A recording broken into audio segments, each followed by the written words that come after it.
जय हिंद साथियों, स्वागत है आप सभी का अपने यूट्यूब चैनल में। देखिए, जो भी भाई बहन यूपी होमगार्ड की तैयारी कर रहे हैं या यूपी पुलिस कांस्टेबल की तैयारी कर रहे हैं, लेकिन फिर भी अगर आपने यूपी होमगार्ड का फॉर्म भरा है और उसकी एग्जाम डेट आ गई है, तो आपके दिमाग में जरूर क्लिक कर रहा होगा कि भैया हम किस तरीके से तैयारी करें, और तैयारी करें तो क्या करें। केवल और केवल हमारे पास जीएस ही पढ़ने को है और उसका सिलेबस इतना बड़ा है, हम पर नहीं हो पाएगा। ये अगर हो भी पाएगा, हमने यहाँ से इतनी जीएस कंप्लीट कर ली तो वो वहां से पूछ लेगा। किस तरीके से करें, तो अभी उन सारी चीजों के ऊपर बात करेंगे। देखो, जो सबसे जरूरी है आप सभी के लिए, पहले उसके ऊपर बात कर लेते हैं। ये आपके यूपी होमगार्ड की लिखित परीक्षा की ऑफलाइन आपके पेपर की एग्जाम डेट आ गई है। आपकी एग्जाम डेट है 25 अप्रैल, 26 अप्रैल और आपकी 27 अप्रैल। 3 दिन आपके पेपर होंगे, शनिवार, रविवार और आपका सोमवार। आप यहाँ पर देख सकते हैं, यह सूचना अभ्यर्थियों की सूचनार्थ प्रकाशित की जा रही है, अभ्यर्थियों से अपेक्षा की जाती है, मतलब वो सारी चीजें जो उन्होंने डिटेल में दे रखी हैं। ठीक है। और ये जितनी भी शिफ्ट बनेंगी, आपको मैं साफ साफ पहले ही बता दूं, इसमें आपको नॉर्मलाइजेशन का भी फायदा मिलेगा, यानी कि आपको नॉर्मलाइजेशन भी इसमें मिलेगा, क्योंकि कई सारी शिफ्ट हैं, तो इस वजह से आपको नॉर्मलाइजेशन का यहाँ पर फायदा मिलेगा। अब आपके पास बचे महीने केवल 4। अगर आप अभी से पढ़ना शुरू कर दें तो, क्योंकि आप दिसंबर मानिए गया, दिसंबर के बाद जनवरी, फरवरी, मार्च और अप्रैल के लगभग लास्ट में जाकर के आपका पेपर है, तो आप कह सकते हैं कि आपके पास 4 महीने हैं। अब बात ये आती है कि कोई भी अगर हम किसी भी एग्जाम की तैयारी कर रहे हैं, सबसे पहले जो उसकी जो मुख्य चीज रहती है वो होता है उसका सिलेबस। क्योंकि जब तक हमें सिलेबस नहीं पता होगा, उस एग्जाम की हम तैयारी किस तरीके से कर पाएंगे।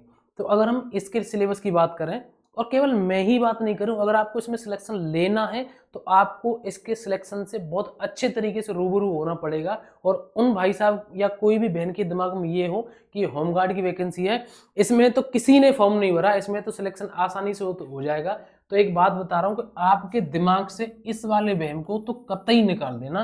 क्योंकि इस टाइम पर होमगार्ड की भर्ती ट्रेंडिंग बनी हुई है। अगर कोई ऐसा होमगार्ड है जो कांस्टेबल की बराबर बढ़िया तरीके से वैल्यूएबल उसकी नौकरी है, सैलरी मिल रही है, तो केवल और केवल यूपी होमगार्ड है।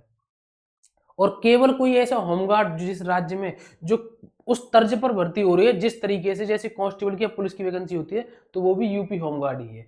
ये आपकी तब समझ में आएगा जब आपका इसमें सिलेक्शन नहीं हो पाएगा। ठीक है, तो इसके ऊपर बात करते हैं। देखो, इसमें केवल और केवल एक सब्जेक्ट है, प्रश्नों की संख्या 100 रहेगी, 100 में से ही आपकी मेरिट बनेगी, 100 ही आपके अंक आएंगे, 100 ही प्रश्नों की संख्या रहेगी, समय मिलेगा आपको 2 घंटे। ठीक, अब बात ये करते हैं कि आपका सिलेबस क्या है। आपका सिलेबस है जीएस। सबसे पहला प्लस पॉइंट तो ये है कि भैया हमें जीएस ही जीएस पढ़नी है, और उसका सिलेबस जो है कि बहुत बड़ा रहता है। तो मैं आपके पास बताऊं कि केवल और केवल आप नेगेटिव पॉइंट को ही सोच रहे हैं, इसका पॉजिटिव पॉइंट ये भी तो है कि आपके पास इसके लिए फुल टाइम भी तो केवल और केवल आपको जीएस में ही देना है। आपको केवल और केवल जीएस ही तो पढ़नी है फुल टाइम में। कम से कम आपको ये तो नहीं है कि आपको यहाँ मैथ भी नहीं पढ़ना, मैथ भी नहीं पढ़ना, इधर आपको रीजनिंग भी नहीं पढ़नी, और इधर आपको हिंदी भी नहीं पढ़नी। अगर ये सब्जेक्ट होते तो इसमें भी तो आपका टाइम जाता। तो जो आपका समय इसमें खर्च नहीं हो रहा उसको यहाँ पर यूटिलाइज कीजिए, उस सारे समय को अपने को यहाँ पर लगाइए और जीएस को अच्छे तरीके से करिए। अभी मैं आपको बताता हूँ कि अब आपको किस तरीके से करनी है। सबसे पहले मैं आपके दिमाग से उस चीज को निकाल दूं कि जीएस, मुझे भी पता, आपको भी पता है कि ऐसा सिलेबस है कि इसकी कोई लिमिट नहीं है, किसी भी प्रकार से कोई भी लिमिट नहीं है। लेकिन एक दायरा देखा जाता है, होमगार्ड का पेपर है, ऐसा नहीं है कि बहुत ज्यादा सिविल सर्विस या बहुत ज्यादा डीपली पूछा जाएगा। एक एवरेज में ही आपसे प्रश्न पूछे जाएंगे, बेसिक चीजें, बेसिक फैक्ट आपसे पूछे जाएंगे। और दूसरी बात मैं आपको बता दूं कि ऐसा नहीं है कि कोई भी ऐसी चीज नहीं जो आपसे याद नहीं हो। ठीक है, अब आपको करना क्या है, अब आपको करना है कि आपको जीएस पढ़नी है। सबसे पहले आपको देखना है ये सामान्य ज्ञान। ठीक है, ये सामान्य ज्ञान है, ये आपके सामान्य विज्ञान है, भारत का इतिहास है, भारतीय संविधान है।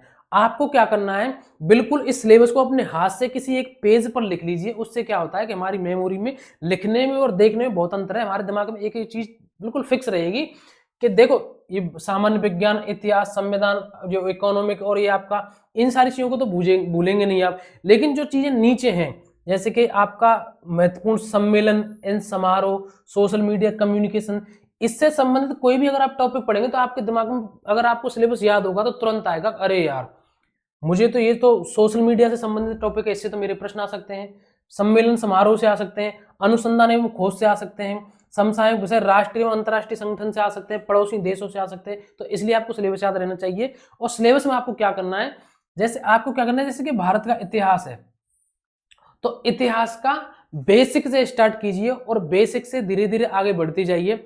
आपको इतनी समझ तो हुई, आप तैयारी कर रहे होंगे कि मॉडर्न हिस्ट्री में और प्राचीन हिस्ट्री में और मिडिवल हिस्ट्री में मुझे किस किस तरीके से कितना कैसे पढ़ना है।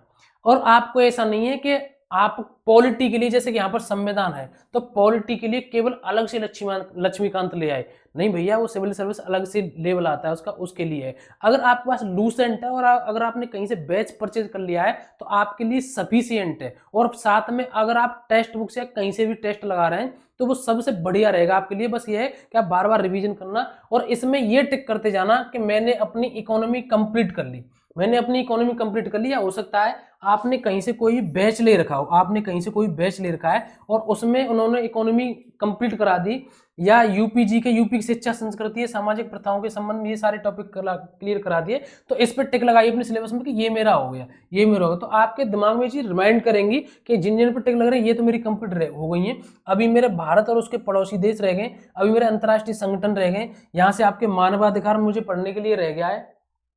और जो पहले आपने टॉपिक पढ़ रखे हैं, जो आप पढ़ते आ रहे हैं, उनका आप रिवीजन करते जाइए, क्योंकि केवल और केवल आपके पास जीएस है। इसकी एक पूरी लिस्ट बना लीजिए, मुझे ज्योग्राफी में किस किस तरीके से कैसे पढ़ना है। हो सकता है आप में से कुछ भाई बहन ऐसे होंगे जिनका ऐसा होगा, जिनकी पॉलिटी बहुत अच्छी है, जिनका भूगोल बहुत अच्छा है, जिनका यूपीजी के बहुत अच्छी है। तो जो चीज आपकी जीएस में अच्छी है उन पर थोड़ा सा कम समय दीजिए। उसके बाद फिर आप करंट पर ध्यान दीजिए, खेल एवं पुरस्कार इन पर ध्यान दीजिए, भारतीय कृषि पे ध्यान दीजिए, सामान्य विज्ञान पे ध्यान दीजिए। और उत्तर यूपीजी के जैसे आपकी नहीं है अच्छी तो उस पर ध्यान दीजिए, लेकिन जो आपकी सबसे ज्यादा अच्छी है उन पर थोड़ा कम समय ध्यान दीजिए। और इस कॉन्फिडेंस में मत रह जाना कि मेरी तो जीएस बहुत ज्यादा अच्छी है, या मेरी जो साइंस बहुत ज्यादा अच्छी है, या इतिहास बहुत ज्यादा अच्छा है तो मैं इसको पढ़ूंगा नहीं, बाकी सब्जेक्ट को पढ़ूंगा। वो आपकी तब तक ही अच्छी है जब तक आप उसकी प्रैक्टिस कर रहे हैं। अगर आप उसकी प्रैक्टिस नहीं करेंगे तो आपकी चीजें कुछ भी किसी भी तरीके से समझ में नहीं आएंगी। मैं आपसे एक बात कह रहा हूं जो कि मैंने आपसे पिछली बार, मतलब हर बार वो बोलता हूं जब भी कोई एग्जाम आता है, चाहे भले ही आप कम पढ़ो, ठीक है, भले ही आप कम पढ़ना, लेकिन आपसे एक बात कह रहा हूं कि आप पर रेगुलर, या मैं ये कहूं कि लगातार पढ़ना, ठीक है, लगातार पढ़ना। एक बंदा ऐसा है जो डेली 8 घंटे पढ़ रहा है, एक बंदा ऐसा है जो डेली 8 घंटे पढ़ रहा है, लेकिन एक बंदा ऐसा है जो डेली 4-5 घंटे पढ़ रहा है। ये जो 8 घंटे पढ़ने वाला है ये, लेकिन ये डेली नहीं पढ़ता है, कभी कभार पढ़ता है। आज 8 घंटे पढ़ लिए, तुम कहो तो कल 2 घंटे पढ़े, उससे अगले दिन तुम कहो तो सो ही रहा है केवल, उससे अगले दिन सो रहा है। लेकिन ये कंटिन्यू 4-5 घंटे कंटिन्यू पढ़ता है। हो सकता है बंदे का 5 से कभी 4 हो जाए, कोई जरूरी काम आ जाए तो 3.5-3 घंटे हो जाए, लेकिन बंदा पढ़ता जरूर है। लेकिन वो 8 घंटे वाला कभी पढ़ता है कभी नहीं पढ़ता, कभी पढ़ता है तो 10 घंटे पढ़ जाता है। मैं गारंटी से कह सकता हूँ इस भाई साहब से ये बहुत आगे जाएगा। तो इसलिए कह रहा हूं कम पढ़ो भले ही, लेकिन लगातार पढ़ो। और दूसरी बात यह है, आप काम ही क्या कर रहे हो, आपके पास केवल और केवल 24 घंटे आप घर रह रहे हो, पढ़ने का ही काम है, तो आप दिमाग में ये चीज लाते ही क्यों हो कि मैं कम पढ़ूंगा। ठीक है, आप एक चीज बताइए, आपके सर पर ये एग्जाम आ गया, आपके दिमाग में ये चीज चलनी चाहिए कि इतना टाइम मेरे लिए बचा है, और इस समय में आपको पूरा शेड्यूल बनाना पड़ेगा कि मेरी जीएस की कौन कौन सी चीज तब तक कंप्लीट करनी है, किस किस तरीके से करनी है।